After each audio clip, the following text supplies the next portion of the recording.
Hey, baby. I figured that it was unacceptable that we didn't get to read together tomorrow night. And so I decided that I was going to read to you and post this online so that it could be a pseudo book club. And it breaks my heart that you're so stressed that you feel sick, and I'm hoping that this will help.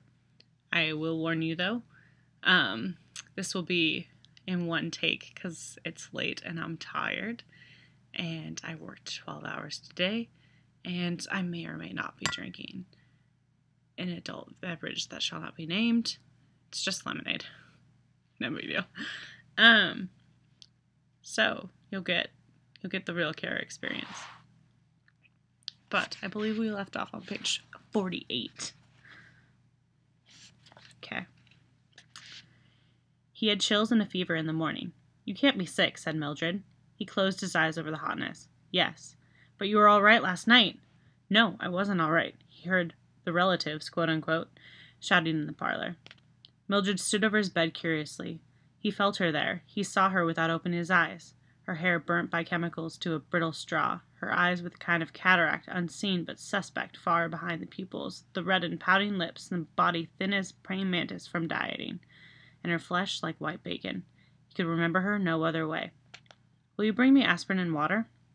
You've got to get up, she said. It's noon. You slept 5 hours later than usual. Will you turn the parlor off? He asked. That's my family. Will you turn it off for a sick man? I will turn it down. She went out of the room and did nothing to the parlor, and came back. Is that better? Thanks. That's my favorite program, she said. What about the aspirin? You've never been sick before. She went away again. Well, I'm sick now. I'm not going to work tonight. Call Beauty for me. You acted funny last night, she returned, humming. Where's the aspirin? He glanced at the water glass she handed him. Oh, she walked to the bath again. Did something happen? A fire is all. I had a nice evening, she said in the bathroom. What doing? The parlor. What was on? Programs. What programs? Some of the best ever. Who? You know, the bunch. Yes, the bunch. He pressed at the pain in his eyes, and suddenly the odor of kerosene made him vomit. Mildred came in humming. She was surprised. Why'd you do that? He looked with dismay at the floor. You burnt an old woman with her books. It's a good thing the rug is washable. She fetched the mop and worked on it. I went to Helen's last night. Couldn't you get to the shows in your own parlor? Sure, but it was nice visiting. She went out into the parlor. He heard her singing. Mildred, he called. She returned singing, snapping her fingers softly. Aren't you going to ask me about last night? He asked. What about it? We burned 1,000 books. We burned a woman. Well? The parlor was exploding with sound. We burnt copies of Dante and Swift and Marcus Aurelius. Wasn't he a European? Something like that. Wasn't he a radical? I never read him. He was a radical. Mildred fiddled with the telephone. You don't expect me to call Beatty, do you? You must. Don't shout. I wasn't shouting. He was up in bed suddenly, enraged and flushed, shaking. The parlor roared in the hot air. I can't call him. I can't tell him I'm sick. Why? Because you're afraid, he thought. A child feigning illness, afraid to call because after a moment's discussion the conversation would run so. Yes, Captain. I feel better already. I'll be in at 10 o'clock tonight. You're not sick, said Mildred. Montague fell back into bed.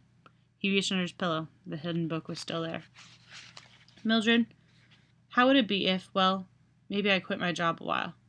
You want to give up everything after all these years of working because one night, some woman in her books? You should have seen her, Millie. She's nothing to me. She shouldn't have had books. It was her responsibility. She should have thought that. I hate her. She got you going, and the next thing you know, we'll be out. No house, no job, no nothing. You weren't there. You didn't see. There must be something in books. Things we can't imagine. To make a woman stay in a burning house. There must be something there. You don't stay for nothing. She was simple-minded. She was as rational as you and I, more so, perhaps, and we burnt her. That's water under the bridge. No, not water. Fire. You ever seen a burnt house? It smolders for days. Will this fire last the rest of my life? God! I've been trying to put it out in my mind all night. I'm crazy with trying. You should have thought of that before becoming a fireman. Thought, he said? Was I given a choice? My grandfather and father were firemen. In my sleep, I ran after them. The parlor was dancing playing a dance tune. This is the day you go on the early shift. You should have gone 2 hours ago, I just noticed. It's not just the woman that died, said Montague. Last night I thought about all the kerosene I've used in the past 10 years, and I thought about books. And for the first time I realized that a man was behind each one of the books. A man had to think them up. A man had to take a long time to put them down on paper. And I've never ever thought of that before. He got out of bed. It took some man a lifetime, maybe, to put some of his thoughts down, looking around at the world and life. And then I came in 2 minutes, and boom, it's all over. Leave me alone, said Mildred. I didn't do anything. Let you alone? That's all very well, but how can I leave myself alone? We need not to be let alone. We need to be bothered for one. There it is. We need not to be let alone. We need to be really bothered once in a while. How long is it since you were really bothered? About something important, about something real. And then he shut up, for he remembered last week and the 2 white stones staring up at the ceiling, and the pump snake with a probing eye, and the 2 soap-faced men with cigarettes moving in their mouths when they talked. Maybe that was another Mildred. That was a Mildred so deep inside this one, and so bothered, really bothered, that the 2 women had never met. He turned away. Mildred, well, now you've done it. Out front of the house. Look who's here. I don't care. There's a Phoenix car just drove up, and a man in a black shirt and orange snake stitched on his arm coming up the front walk. Captain Beatty, he said. Captain Beatty. Montague did not move, but stood looking in the cold whiteness of the wall immediately before him. Go let him in, will you? Tell him I'm sick. Tell him yourself. She ran a few steps this way and a few steps that, and stopped, eyes wide, when the front door speaker called her name softly, Mrs. Montague. Mrs. Montague, someone here. Mrs. Montague, someone here. Fading. Montague made sure the book was well hidden behind the pillow and climbed slowly back into bed, arranged the covers over his knees and across his chest, half sitting. And after a while, Mildred moved and went out of the room, and Captain Beatty strolled in, his hands in his pockets. Shut the relatives up, said Beatty, looking around at everything except for Montague and his wife. This time Mildred ran. Their yammering voices stopped yelling in the parlor. Captain Beatty sat down in the most comfortable chair, with a peaceful look on his ruddy face. He took time to prepare and light his brass pipe, and puff up a great cloud of smoke.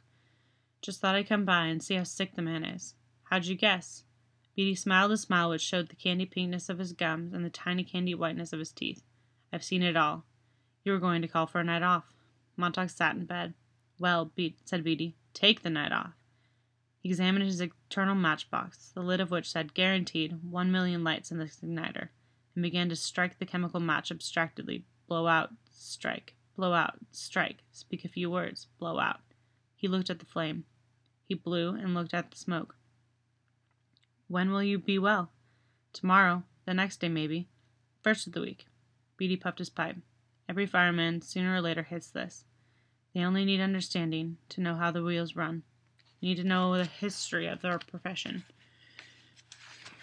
They don't feed it to the Rockies like they used to. Damn shame, puff. Only fire chiefs remember it now, puff. I'll let you in on it. Mildred fidgeted. Beatty took a full minute to settle himself in, and then think back for what he wanted to say. When did it all start, you ask? This job of ours. How did it come about? Where? When? Well, I'd say it really got started around this thing called the Civil War. Even our rule book claims it was founded earlier. The fact is, we didn't get along until photography came out on its own. Then motion pictures in the early 20th century. Radio, television. Things began to have mass. Montague sat in bed, not moving. And because they had mass, they became simpler, said Beatty. Once, books appealed to a few people here, there, everywhere. They could afford to be different. The world was roomy. But then the world got full of eyes and elbows and mouths. Double, triple, quadruple population. Films and radios, magazines, books leveled down to the sort of paste-puddling norm. Do you follow me? I think so. Beatty peered at the smoke pattern he had put out in the air. Picture it. 19th century man with his horses, dogs, carts, slow motion. Then in the 20th century, speed up your camera. Books cut shorter, condensations, digests, tabloids. Everything boils down to the gag, the snap ending. Snap ending, Mildred nodded. Classics cut it to 15-minute radio shows, then cut again to fill 2-minute book column, winding up at last as 10 or 12-line dictionary resume. I exaggerate, of course. The dictionaries were for reference. But many were those whose sole knowledge of Hamlet, you know the title certainly, Montague. It's probably only a faint rumor of a title to you, Miss Montague, whose sole knowledge, as I say, of Hamlet was a one-page digest in a book that claimed, "Now at last you can read all the classics. Keep up with your neighbors." Do you see? Out of the nursery into college, back to the nursery. There was your intellectual pattern for the past 5 centuries or more. Mildred rose and began to move around the room, picking things up and putting them down. Beatty ignored her and continued. "Speed up the field, Montague. Quick, click, pick, look, eye, now, flick, here, there, swift, pace, up, down, in, out. Why, how, who, what, where, eh? Bang, smack, wallop, bing, bong, boom. Digest, digest, digest, digest, digest. Politics? 1 column, 2 sentences, a headline. Then in midair, all vanishes. Whirl man's mind around about so fast under the pumping hands of publishers, exploiters, broadcasters, that the centrifuge flings off all unnecessary time-wasting thought." Mildred smoothed the bedclothes. Montague felt his heart jump again as she patted his pillow. Right now, she was pulling at his shoulder to try to get him to move so she could take the pillow out and fix it nicely and put it back. And perhaps cry out and stare, or simply reach down her hand and say, "What's this?" and hold up the hidden book with touching innocence. School is shortened, discipline relaxed, philosophies, histories, languages dropped, English and spelling gradually neglected, finally almost completely ignored. Life is immediate, the job counts, pleasure lies all about after work. Why learn anything, save pressing buttons, pulling switches, fixing nuts and bolts?